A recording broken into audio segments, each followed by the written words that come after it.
Christ is a master at using short, mysterious stories. They change the listener who takes them seriously. The person that you do not think could ever be virtuous, well, let me show you. This is the person who is fulfilling the law and the prophets. I don't believe in that promise. I'll just be honest at this point. Then it hit me. I saw it. This Jew is very frightened of a post-Christian society. The power of love. I don't want to be in a Hallmark card, I tell you. We've got our work cut out for us, gentlemen. I sure hope we're up to the task. Hello everyone. Jordan Peterson and a group of scholars discussing the Gospels. There is a clip called The Devil's Offer. It's a 10 minutes clip around. And they discuss the part in the Gospels where Jesus was tempted. Specifically, they discuss the third temptation. Let's listen to this discussion, and after I will try to give a viewpoint of this part in the Bible of this temptation from the divine principle. Okay. The devil took Jesus up on a very high mountain. It's even higher than the temple, Right. you might say, Yeah. and showed him all the kingdoms of the world in a single glance and the splendor of them. And he said to him, "To you I will give all the power and glory of these kingdoms, for it has been delivered to me, and I can give it to whom I will. Therefore, if you will fall down and worship me, all this shall be yours." Well, the question there, the first question that comes up is just who is this devil, right? And in this case, if Jesus has the power that's attributed to him in the story, then he could take whatever he wanted all the time with no objection, and that would be that. But he'd have to turn to the worship of arbitrary authority, arbitrary power to do that. And that's certainly, I would say, the temptation, the prime temptation of the most competent people. That's why it happens to Moses, is that once you have positioned yourself in a position of authority, especially at a pinnacle, the temptation that's going to emerge immediately is, well, why not use power to get things done faster, even to get them done now, get them done for the best possible reasons, but with force and with power. And Jesus says, "Get thee behind me, Satan," which is also extremely interesting phrasing, because I don't know what you think about this, but I think that's another indication of everything being put in its proper place. Like, if Satan is Lucifer and also the demand for power, if the Luciferian intellect and the demand for power, you don't want to dispense with the intellect, and you don't even want to dispense with ambition. What you want to do is have it behind you. Become my follower. Because that's what he says. Well, then it might even push you forward in the right direction, right? That's what he says to Peter, too. Yeah, right, Gets you behind exactly. me. He's setting Peter up as his mediator. And the problem of Satan and the problem of Peter are the same, which is Peter is in the situation where he's tempted to take it for himself. Yep. To say, no, Jesus, you don't have to die. Don't worry. We got this. We got this. And so in that moment, he has to be put behind and say, no. In the Become proper my disciple right, again, exactly. get behind me. Exactly. Can I ask a question? Yeah. Because this verse always terrified me as a kid. Not because of what you're talking about, which is good stuff, by the way. Is Satan telling the truth that he has all that dominion? Is he lying? Good question, yeah. Or is he lying to himself? And I only got out of the terror by realizing, I'm not claiming I'm right, that he's lying to himself. This is Whitehead's thing, that evil, the one thing we can count on is that in the heart of evil is self-destructiveness. He's Lucifer in this situation, because the kingdom he's offering is the sovereignty over hell. Because if you take the pathway of power, the kingdom you end up ruling over is indistinguishable from hell. So it's very weird, right? Because it's the truth. You could follow that and you could have that dominion. But what you'd end up, I think as soon as you said that, I thought of Hitler committing suicide in the bunker with Berlin in flames. It's like, well, And also, you're now the king of hell. But I was want thinking, it. but my concern is that would turn this almost into a Gnostic verse in which Satan is the demiurge of this world and God is somehow removed and above. And I don't think that's... No, but it is... it's presented that way in the New Testament, where in some ways the prince of the air, right? The idea yes, that yes, he yes, is yes, the prince of this world, but in some way it is a lie. It's an illusion, and what Christ is showing us is that the true unity of things is a different path, right? That it is through this The true sovereignty. Right. The true sovereignty is through giving, through emptying. It's not through grasping and holding. But the problem is that our world is full, right? It's full of that. It's not like we don't see it every single day. There's we see also- it all the And time. it's even successful in a short period Yeah, of it time. works. It works it works. All the realists and the cynics say that. It's like, well, obviously it's all about power. You're just naive if you don't believe that. And the thing that's interesting about that is what naive people believe. And the cynic is often an improvement over someone who's naive because at least they can see the existence of power. But the problem with the cynic is the cynic can't see beyond power.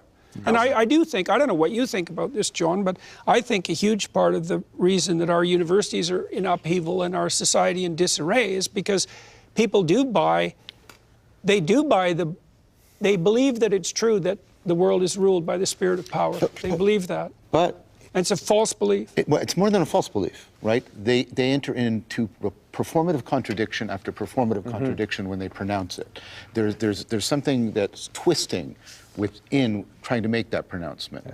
Right? That's with for sure. corruption, and we can see corruption. We see what it looks like.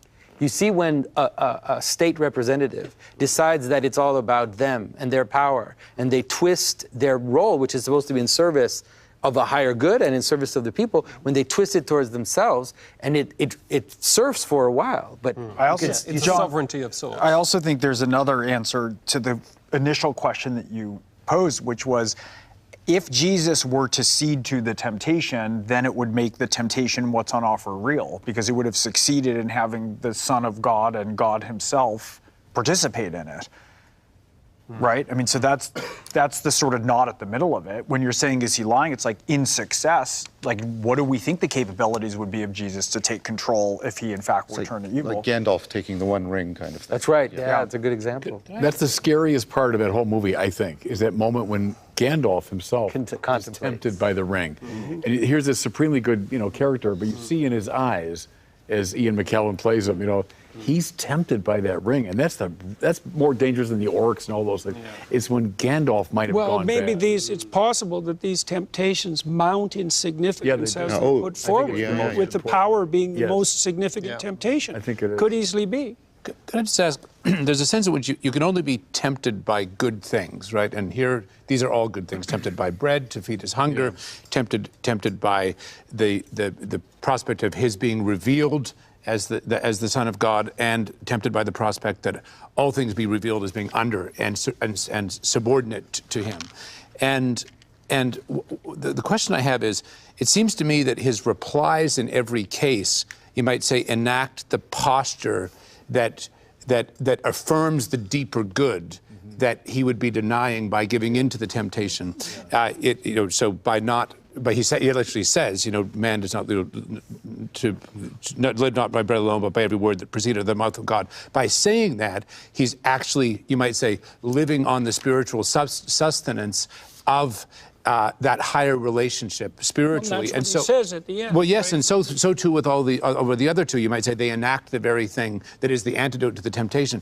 But it's also very interesting that in every case, he says, "It is written." So he's quoting scripture. It's not, in some sense, they are his words as the Son of God. But in another sense, he's not taking upon himself even to answer out of his own words. And I'm wondering what others make of this. Why is it He does here call that- himself the embodiment of the prophets and the law, right? He's Yes. there to fulfill the prophets and the law, and not to replace them. And so I think that's a callback to that. It's a very interesting point, because your question is, why does he take 3 opportunities to call back to Scripture per se? Yes. Right, when he could, in principle, say something dramatic and original. only and new. answering in the language of Scripture. Right. Well, and further on your point, we'll just finish this.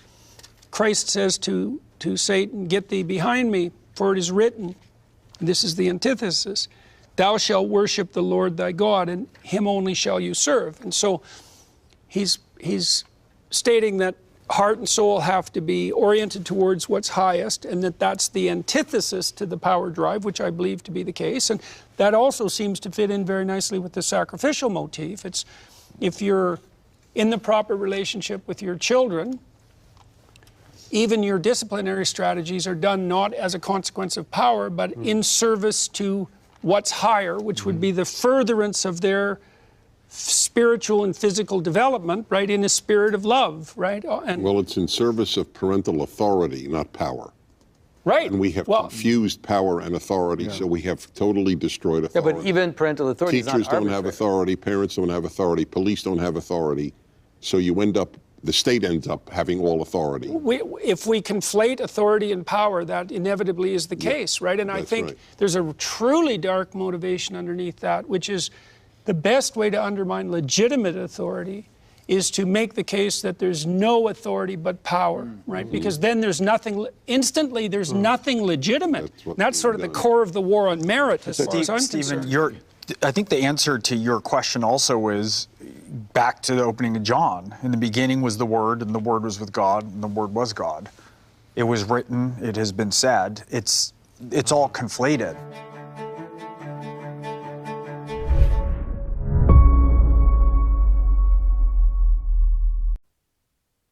Okay, here they discuss the third temptation of Jesus in the wilderness. Divine principle gives an explanation of why Satan tempted Jesus, why Jesus has to go in the wilderness for 40 days, and what's the purpose of this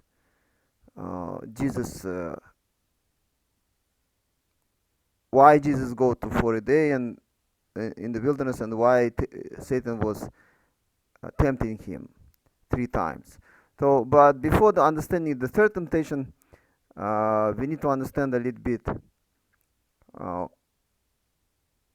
the first and second temptation, the purpose of all these temptations, and also 40-day fast. What was the purpose of this fast? Why Jesus has to go to fast for 40 days? So in the Divine Principles, there is a section in the second part of Divine Principle. It's called Jesus 40-day fast and 3 temptations in the wilderness. So I will read from this part actually. So Divine Principle starts like this. Let us examine the remote and immediate causes behind Jesus' 40-day fast and his 3 temptations. In the national course to Canaan, when Moses stood before the rock, he turned faceless and struck the rock twice. As a result, the rock, symbolizing Jesus, was defiled by Satan. This act affirmed the possibility that centuries later, when Jesus came to walk in the footsteps of Moses' course, John the Baptist might become faceless and Satan could then attack Jesus, the fulfillment of the rock. Moses' act also affirmed the possibility that Satan might invade the foundation of faith laid by John the Baptist. Hence, Moses' act of striking the rock twice was the remote cause which, should John lose faith, would compel Jesus to endure a 40-day fast and face 3 temptations in the wilderness for the purpose of restoring the foundation of faith. Okay, this is the first paragraph of this section. And what we need to understand here is about the foundation of faith. The reason Jesus go to wilderness for 40 days to fast and to be tempted 3 times is because the purpose was to build the foundation of faith. Why is needed the foundation of faith? Because in order to build the foundation for the Messiah, the foundation of faith needs to be built first, and the foundation of substance as well. This is very important, but in this section doesn't explain this. This is explained in the in previous sections, previous chapter in the Divine Principle.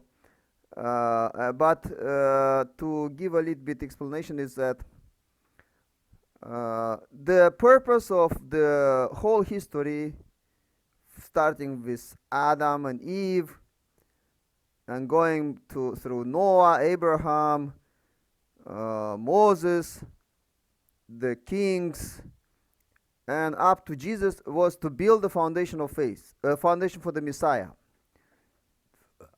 God couldn't send Messiah without building the foundation for the Messiah. So all this history, that's why God sent Jesus as the Messiah so late. That's the purpose Jesus came 2,000 years later. Not God could send Jesus immediately after Adam and Eve fell and restore them, and there wouldn't be any problems with this history. But the world was dominated by Satan, and that's why by sending the Messiah without the foundation for the Messiah, the Satan would be just kill him very easily. So that's why God has to build a foundation for the Messiah, upon which God can send the Messiah. So that's why Jesus go to wilderness, because the foundation for the Messiah was lost. The foundation for the Messiah was built by John the Baptist, actually. However, here we don't, here this section doesn't talk about John the Baptist's failure, but if you read Divine Principle a little bit, previous chapters, they explain about John the Baptist, how he failed to build the foundation for the Messiah. So that's why, because of this failure, Jesus had to build the foundation for the Messiah himself. So Jesus had to build the foundation for the Messiah for himself, by himself. So that's why, because of John the Baptist's mistake, Jesus has to indemnify John the Baptist's mistake. Jesus, in the sense, was in the position of John the Baptist. Jesus came as the Messiah, but he has to do the job not of the Messiah, that of John the Baptist. So Jesus, that's why when Jesus asked his disciples, "Who do you think I am?" So the Peter said, many people say, "You are a prophet, you are this or that," but Peter said that you are the Christ. So Jesus said for him, "Don't say anybody." So that's why he said like that, because at that point Jesus wasn't the Messiah. He was the Messiah, but he wasn't able to do the job of the Messiah, because he needed the foundation for the Messiah. So that's why he went to the wilderness for 40 days. He was fasting, and he was tempted by Satan, which is unbelievable. Satan is not doesn't have authority to tempt Jesus, but because of Jesus was in the position to build the foundation for the Messiah, he was in the position to be tempted by Satan. So in a sense, so okay, let's read next paragraph from Divine Principle. John the Baptist actually did become faithless, and Satan invaded the foundation of faith which John had laid. This was the immediate cause of Jesus undertaking a dispensation of 40 for the separation of Satan by fasting for 40 days and overcoming the 3 temptations. By doing this from the position of John the Baptist, Jesus restored through indemnity the foundation of faith. It is written that after 40 days, Satan tested Jesus 3 times. First, he showed Jesus stones and tempted him to turn them into loaves of bread. Next, he took Jesus to the pinnacle of the temple and challenged him to throw himself down. Finally, Satan took Jesus to a very high mountain and offered to give Jesus all the kingdoms of the world if he would fall down and worship him. So here this I read 2 small paragraphs. Here is explained a little bit that Divine Principle explained that actually the reason Jesus go to the wilderness and was tempted is because of John's failure to maintain the foundation of faith. So next paragraph. What was Satan's purpose in giving Jesus the 3 temptations? In the beginning, God created human beings and gave them three great blessings: perfection of individual character, multiplication of children, and dominion over the natural world, by which they might accomplish the purpose of creation. By inducing I'm sorry, by inducing the first human ancestors to fall, Satan deprived humankind of the three great blessings and thus prevented the fulfillment of the purpose of creation. Jesus came into the world to accomplish the purpose of creation by restoring these blessings. Therefore, Satan tempted Jesus 3 times in an attempt to prevent him from restoring the 3 blessings and accomplishing the purpose of creation. I'm sorry. How then did Jesus confront and overcome the 3 temptations?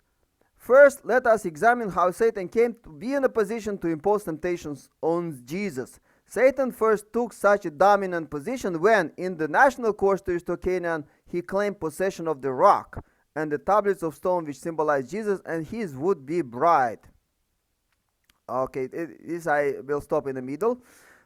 I will explain a little bit about first temptation. To get to the third temptation, I want to explain the first one. So why this here is talking about the national course. Before Jesus, divine principles is saying that Jesus was walking the worldwide course to restore Canaan. The Moses was walking the national course. So this is how divine principle is looking at the mission of Moses and mission of Jesus. So in the national course was that time the Moses was the central person who was centering on whom the providence was moving forward. So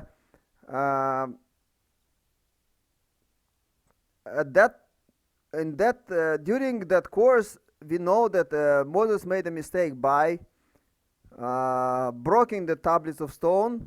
However, this mistake was again restored by him. But the most big mistake he did when he struck the rock twice. And when he did that, he lost. The rock symbolize, the divine principle says the rock symbolized God. That's why Satan is tempting Jesus in the worldwide course for Jesus to restore the rock. That's why he's giving the first temptation is giving Jesus is tempting him to turn the rock into bread. So Satan expected that Jesus would also fall and lose the rock. However, Satan, we know that Jesus didn't lost his position. So also, divine principle is saying that tablets of stone symbolize the groom and bride, the Jesus and his would-be bride. So the divine principle is maintaining that Jesus is supposed to marry, and Jesus supposed to have a family, and the tablets of stone actually symbolizing the couple. That's also one point at divine principles teaching. Okay, let's go next to let's read the paragraph until the end. So, quote, "This was possible because Moses broke the tablets of stone and struck the rock twice in anger at the faithlessness of the people. In the worldwide course, when John the Baptist failed his responsibility, the Jewish people became as disbelieving and disobedient as the Israelites were in Moses' time.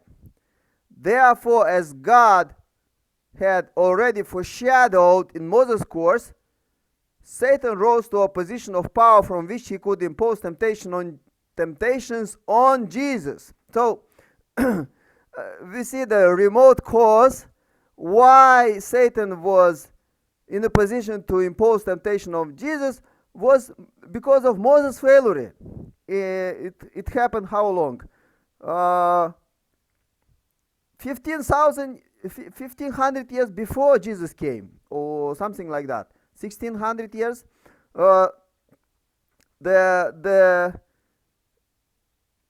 What lesson also we can take from this? Whatever we do, whatever bad condition we do in our life, Satan is claiming that bad condition, and you can use it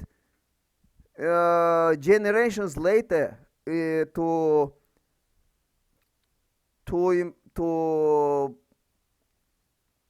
tempt someone in our lineage in the future. So, or in our life, even in our life later on in our life.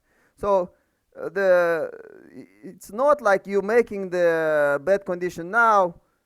It can happen that right now, after a very short time, you can have a bad outcome of your life, but it can happen in the long term. So that's how Satan is kind of collecting this kind of ammunition during your life to attack you later or attack your descendants later. So that's what happened in Jesus' situation. So let's read next paragraph.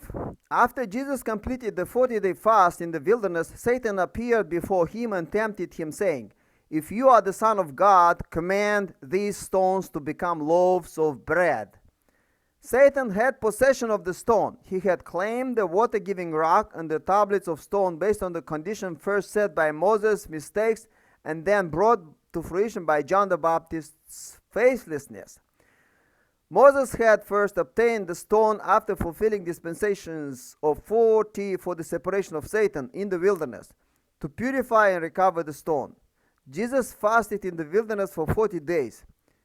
Satan was well aware that Jesus went into the wilderness for this purpose, and his intention in giving the first temptation was to keep the stone in his possession. Jesus suffered from hunger in the wilderness, just as the Israelites had in Moses' day. When the Israelites could not overcome their hunger but fell into faithlessness, this eventually led Satan to claim possession of the stone. Likewise, if Jesus were to lose faith and satisfy his hunger by turning the stone into bread, abandoning his effort to restore the stone, Satan would possess the stone forever. Okay, let's stop here. Okay, I want to explain one point. That Jesus wouldn't be necessary, he wouldn't have to be tempted by Satan. Even though there was a bad condition made by Moses in the past, 16, or how long, 1600 years before Jesus, even though Satan collected that ammunition to attack Jesus, God was trying, during this time until Jesus, God was trying to indemnify these bad conditions, try to make straight the way for Jesus. So Jesus would, when God sent Jesus, God didn't want for Jesus to come and go through these trials, go through, indemnify this past history, past sins that were made and have a providential significance. So that's why God sent Elijah, and Elijah, we know Elijah had made a big victory when he defeated those prophets of Baal and Asherah on the mountain of Carmel. So that, however, Elijah went into heaven. So after Elijah went to heaven 850 years before Jesus, Israelites again fell into temptation, fell into faithlessness, and they made many sins. So the road for Jesus needed to be made straight again. So that's why God sent John the Baptist just before Jesus, in order for John the Baptist to clear this path for Jesus, to take all these tribulations that Jesus wasn't supposed Jesus wasn't supposed to go. Tribulation was part of John the Baptist's mission. So John the Baptist was the purpose for him to go through trials, through tribulation, to purify the history before Jesus. So Jesus, when come, he just fulfilled the mission of the Messiah and bring victory without going through these trials. So that's how God wanted for Jesus. However, because John the Baptist, Moses first, but Moses, what Moses' condition make John the Baptist could indemnify. John the Baptist also failed. That's why Jesus had to go through the wilderness. That's why Jesus, who wasn't supposed to do that, have to do that. So that's and here this paragraph explained that Satan want to claim possession of the stone and want to keep stone in his possession. So also divine principle is telling that these three temptations symbolize three great blessings. The God created Adam and Eve and give them three great blessings: be fruitful, multiply, and fill the earth, dominion of the creation. But Adam and Eve failed to fulfill those three blessings, and that's why Satan is tempted Jesus 3 times, because these three temptations symbolize restoration of these three great blessings. So first temptation is symbolizing what was first temptation? God said, "Be fruitful." So first blessing means be fruitful. Be fruitful means be mature. Be a person who has ability to control his carnal desires. So maintain, we say, divine principle is saying the mind and body unity. So the mind is able to control the body. So the body is following the mind's desire. So it's not that the mind following body desire. The body follow mind desire. So this means the mind and body unity. And also one point, the mind means original mind, because people can have evil mind, but no, the mind body unity means original mind and body unity. So okay, Satan wanted for Jesus to fall into fulfilling the first blessing. So if Jesus fall this temptation, if Jesus fail, if Jesus turning the rock into bread, it's symbolizing that Jesus wasn't a mature person. So in this sense, if Jesus failed in this temptation, Satan is victorious, completely victorious. This is a very important temptation, actually, very important point. So what Jesus said, let's read next. Jesus' answer to this temptation was, "Man shall not live by bread alone, but by every word that proceeds from the mouth of God." Okay, Jesus didn't succumb to Satan's temptation. Originally, human beings were created to live on two kinds of nourishment. The body lives on the nourishment obtained from the physical world, while the spirit lives by receiving the love and truth of God. However, since fallen people cannot receive the word directly from God, their spirits have life by the words of Jesus, who came as the incarnation of God's word. Jesus said, "I am the bread of life. Unless you eat the flesh of the Son of Man and drink his blood, you have now no life in you." He meant that a person does not live a complete and wholesome life merely by eating bread to keep his body alive. His life is not full unless he lives by Jesus, who came as the life-giving nourishment for the spirit. Indeed, the stone in Satan's hand signifying the rock, and the tablets of stone which Moses had lost symbolized the very self of Jesus, who was being subjected to this temptation. In his reply, Jesus meant that although he was starving, he was less concerned about obtaining the bread which could keep his body alive than he was with becoming the incarnate Word of God, who could nourish every spirit with life. With that heart, Jesus was determined to triumph over Satan. Furthermore, This test was conducted so that Jesus might re-establish the position of the Messiah, the one who has attained perfection of his individual character by overcoming the temptation from the position of John the Baptist. Jesus defeated Satan because he spoke and acted in full accordance with the principle. By his victory over this temptation, Jesus fulfilled the condition to restore the individual nature to perfection and thereby establish the basis for the restoration of God's first blessing. Okay, here I will. The principle is giving an explanation of why Satan tempted Jesus first time. And one more thing, Satan was very smart. The timing of temptation. First, before temptation, he is putting Jesus into a trial of 40-day fast. So Jesus was very hungry at that point. Actually, temptation came in the end when actually 40-day fast already finished. At that point, if somebody did fasting, if you can understand that when you finish fasting, and you are supposed to have a proper attitude toward food, and if you finish fasting and after you finish the day you finish fasting, you start to jump onto eating all kinds of foods, it's not right. It means you fail in your fasting. You need to come out of fasting with right attitude. That's the point, the time when Satan tempted Jesus. Exactly after Jesus fasting finished, and at that time Jesus has to have the right attitude toward food.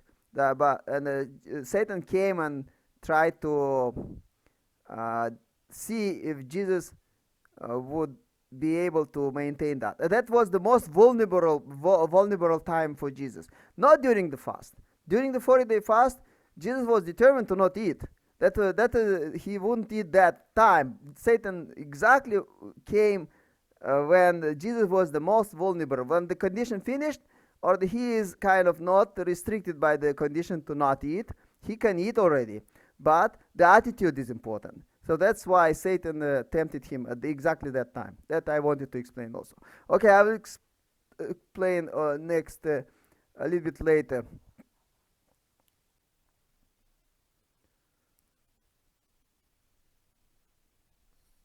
Okay, let's go to the next paragraph. We will discuss now the second temptation from divine principle. Quote, next, Satan brought Jesus to the pinnacle of the temple and challenged him, saying, if you are the Son of God, throw yourself down.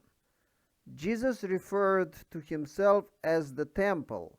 These numbers, 202, 203, 204, 205, they are footnotes, reference, usually to reference from the Bible. And it is written that Christians are temples of God and members of the body of Christ. From this we can understand that Jesus is the main temple, while the believers are like branch temples. Jesus came as the Lord of the temple. Even Satan had to acknowledge his position. Thus he put Jesus on the top of the temple. When Satan dared Jesus to throw himself down, it meant that he wanted to usurp Jesus' position as the Lord of the temple by enticing Jesus to fall from that position to the lowly state of a fallen person. So we see here that Satan again trying to tempt Jesus. So Jesus would compromise his divinity. He would compromise his achievement. So he would be would become like Adam. So instead of being a living Adam, he would become a dead Adam. So let's see what Jesus did. At that moment, Jesus answered him, you shall not tempt the Lord your God. Originally, angels were created to be governed by people who have realized their God-given nature. Hence, even fallen angels should rightfully submit to Jesus, their Lord. Accordingly, it was an unprincipled act for an angel to attempt to usurp the position of the Lord of the temple from Jesus. Jesus' response meant that Satan should not test God by tempting Jesus, the incarnation of God, who works his providence in strict accordance with the principle. Moreover, by prevailing in the first temptation and restoring his individual character as the incarnate temple, Jesus had already secured the position of the Lord of the temple. Therefore, Satan had no condition to tempt Jesus again, but should have retreated at that point. By overcoming the second temptation, Jesus, the main temple, the bridegroom, and the true parent of humanity, opened the way for all people of faith to be restored to the positions of branch temples, brides, and true children. Jesus thus established the basis upon which to restore God's second blessing. Okay. So Jesus, by overcoming the second temptation, he was able to bring victory for God in restoring the second blessing. So this is the position of the divine principle is taking. the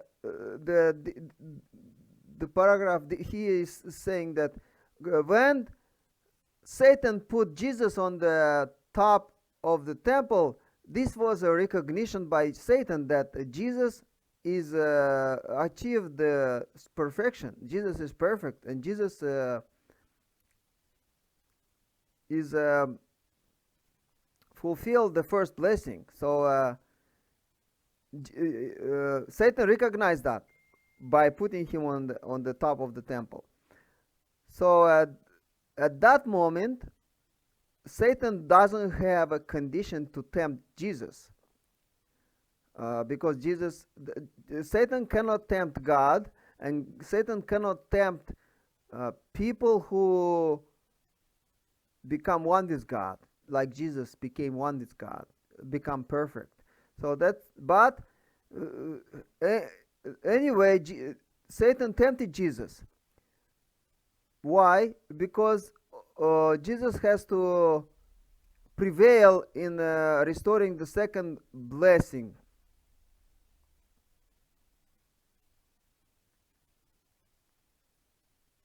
Okay, let's go to the next and last temptation. What divine principles say about that?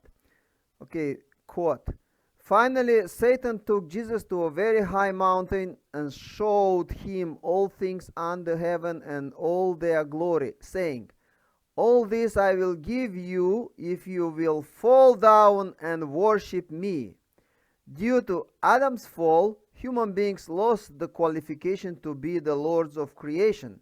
They fell under the dominion of Satan, who usurped Adam's position as the creation's master. Coming in the capacity of a perfected Adam, Jesus was the Lord of creation, as it is written, "For God has put all things in subjection under his feet." Because Satan knew this from his understanding of the principle, he led Jesus to the top of the mountain in recognition of his position as the Lord of creation. Satan then tempted Jesus, hoping that Jesus, the second Adam, might also submit to him as Adam had submitted in the beginning.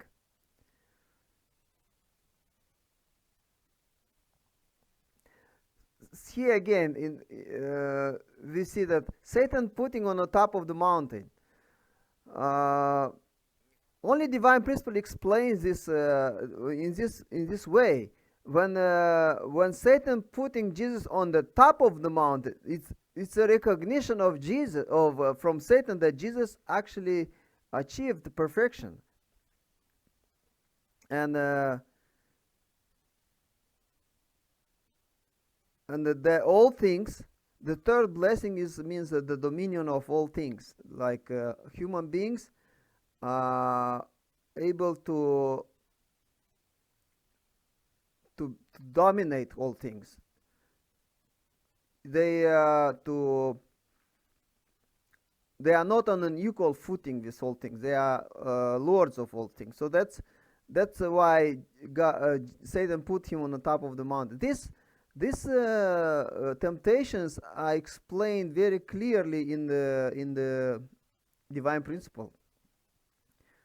When Satan expected that Jesus will, like Adam did, will also worship him, will also be tempted to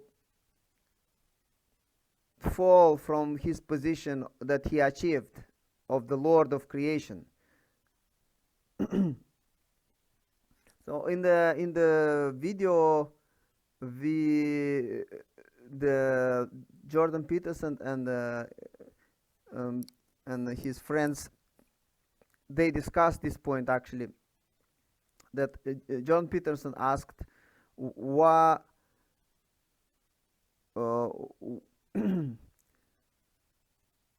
I don't remember exactly what he said, like, what is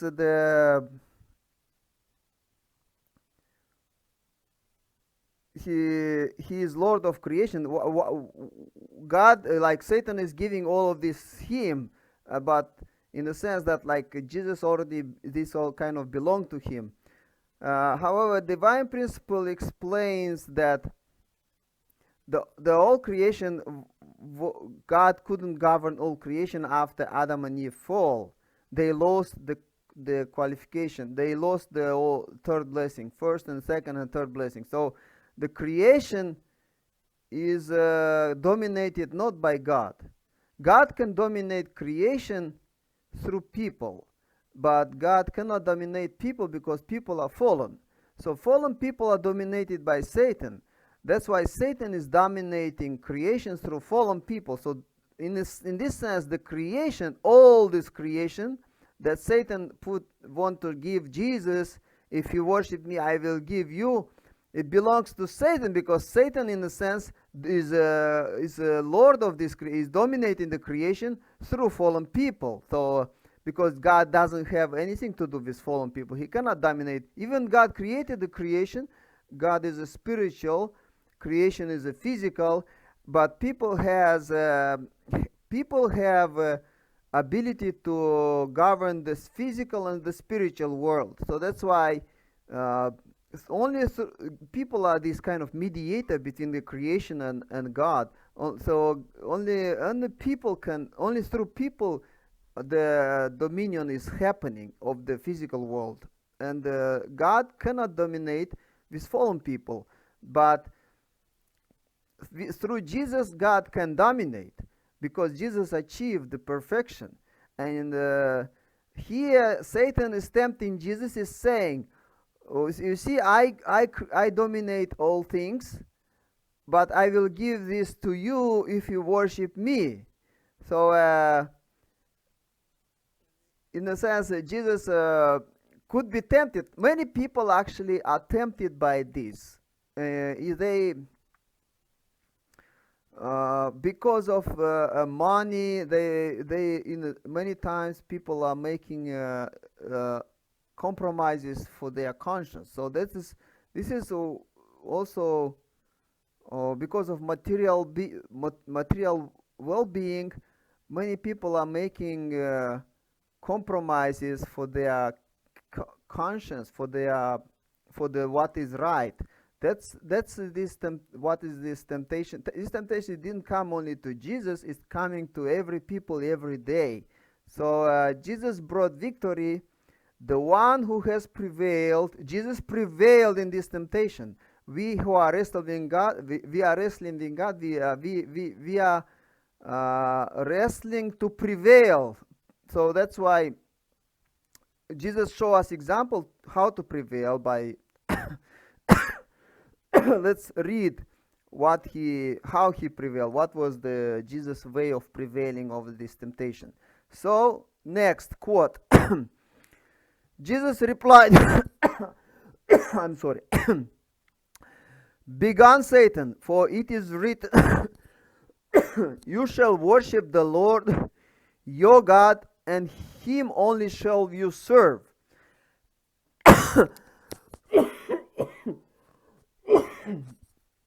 I'm sorry. Angels were created as ministering spirits to revere and serve God, their creator. By his answer, Jesus indicated that according to the principle, even a fallen angel like Satan should worship God. By the same token, he should honor and attend Jesus, who came as the body of the Creator. Furthermore, by overcoming the two previous temptations, Jesus already had laid the basis upon which to restore God's first and second blessing. Upon this foundation, he would naturally restore God's third blessing and govern the creation.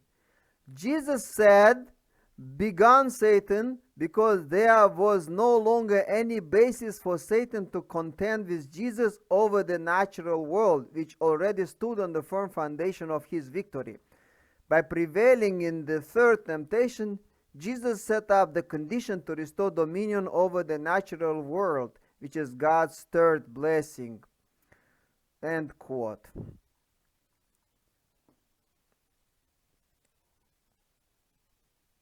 So Jesus said, "Begone, Satan." For it, Jesus actually quoting the Bible, "For it is written, you shall worship the Lord your God, and him only shall you serve." So Jesus didn't succumb to Satan's temptation. He overcame this temptation. And this was a victory, Jesus' victory becoming a victory that we all can achieve.